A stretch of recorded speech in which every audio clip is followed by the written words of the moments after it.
Dia ada beza dia tu lah mah. Kalau korang lapik putih dan silver tu mah, undercoat tu mah. Ada dia macam ke biru macam tu mah. Ni biru macam ni. Ada klip dia tu guys. Ada beza lah mah. Tu lah. Dia biru macam tu. Ni biru macam ni. Yang ni lapik putih guys. Yang ni lapik silver. Okay guys, link yang kebagi tu mah kalau Blue Candy tu guys.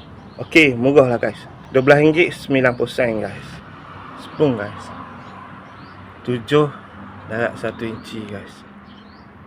Blue Candy guys. Lapik silver guys. Ni Blue Candy lapik putih guys. Aku buat spoon guys. Sebab putih okay cung untuk undercoat kuning ni guys. Yellow ni guys. Kalau silver dia jadi lain guys. Jadi aku terpaksa lapik putih. Blue Candy putih ni jadi macam ni guys. Adios. Amigos. Tangan hitam tak apa mah. Jangan hati hitam mah. Wah, guys. Putus besi tak apa mah. Putus besi tak apa mah. Jangan putus. Persahabatan guys. Arriba.